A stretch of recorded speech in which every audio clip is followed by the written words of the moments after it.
السلام علیکم ورحمۃ اللہ وبرکاتہ۔ انشاءاللہ آج کی ویڈیو میں حضرت جی پیر ذوالفقار احمد نقشبندی مجددی رحمۃ اللہ علیہ کے 5 قیمتی اقوال سنیں گے۔ حضرت جی رحمۃ اللہ علیہ کی باتوں میں سادگی بھی تھی اور گہرائی بھی۔ یہ اقوال سلوک اور زندگی کا نچوڑ ہے۔ پہلا قول، حضرت جی رحمۃ اللہ علیہ فرماتے تھے، جب تم اپنی قدر اللہ تعالیٰ کی نزدیک معلوم کرنا چاہو تو یہ دیکھ لو کہ اللہ تعالیٰ نے تمہیں کس کام میں لگایا ہوا ہے۔ اگر زندگی دین، اصلاح، خدمت اور خیر میں گزر رہی ہے تو یہ محض اتفاق نہیں، یہ قبولیت کی علامت ہے، اور اگر وقت فضولیات میں گزر رہا ہے تو یہ اپنے حال پر نظر ثانی کا لمحہ ہے۔ دوسرا قول، جو شخص نیک اعمال کے بغیر قبر میں چلا گیا وہ ایسا ہے جیسے کوئی کشتی کے بغیر سمندر میں چھلانگ لگا دے۔ سمندر بھی ہے، طوفان بھی، مگر سہارا کوئی نہیں۔ عمل ہی وہ کشتی ہے جو قبر اور آخرت کے سمندر میں انسان کو پال لگاتی ہے۔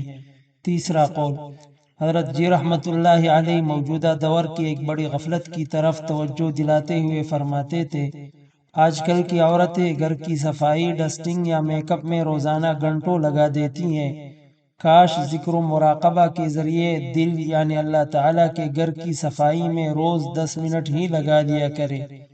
گھر صاف ہے، چہرہ سونا ہوا ہے، مگر دل غفلت سے بھرا ہوا ہے، حالانکہ اللہ تعالیٰ نہ گھروں کو دیکھتا ہے نہ چہروں کو، وہ دلوں کو دیکھتا ہے۔ چوتھا اور نہایت اہم قول، جو شخص اللہ تعالیٰ کی طرف، اس کی مہربانیوں اور احسانات سے متوجہ نہ ہو، پھر اسے آزمائشوں اور زنجیروں کے ذریعے اللہ کی طرف کھینچا جاتا ہے۔ جو شکر سے نہیں جھکتا وہ صبر سے جھکایا جاتا ہے۔ عقل مند وہ ہے جو نعمتوں میں اللہ تعالیٰ کو پہچان لے تاکہ آزمائشوں کی زنجیروں سے جکڑا نہ جائے۔ پانچواں قول، تصوف و سلوک میں 2 باتیں بہت اہم ہیں۔ پہلی بات، مرید کے دل میں طلب اور شوق اس قدر ہو کہ وہ اپنے آپ کو مکمل طور پر اپنے پیر کے حوالے کر دے۔ مرید کے دل میں شیخ کی محبت، عقیدت اور اعتماد جتنا زیادہ ہوگا، اللہ تعالیٰ تک پہنچنے کا راستہ اتنی ہی جلدی طے ہوگا۔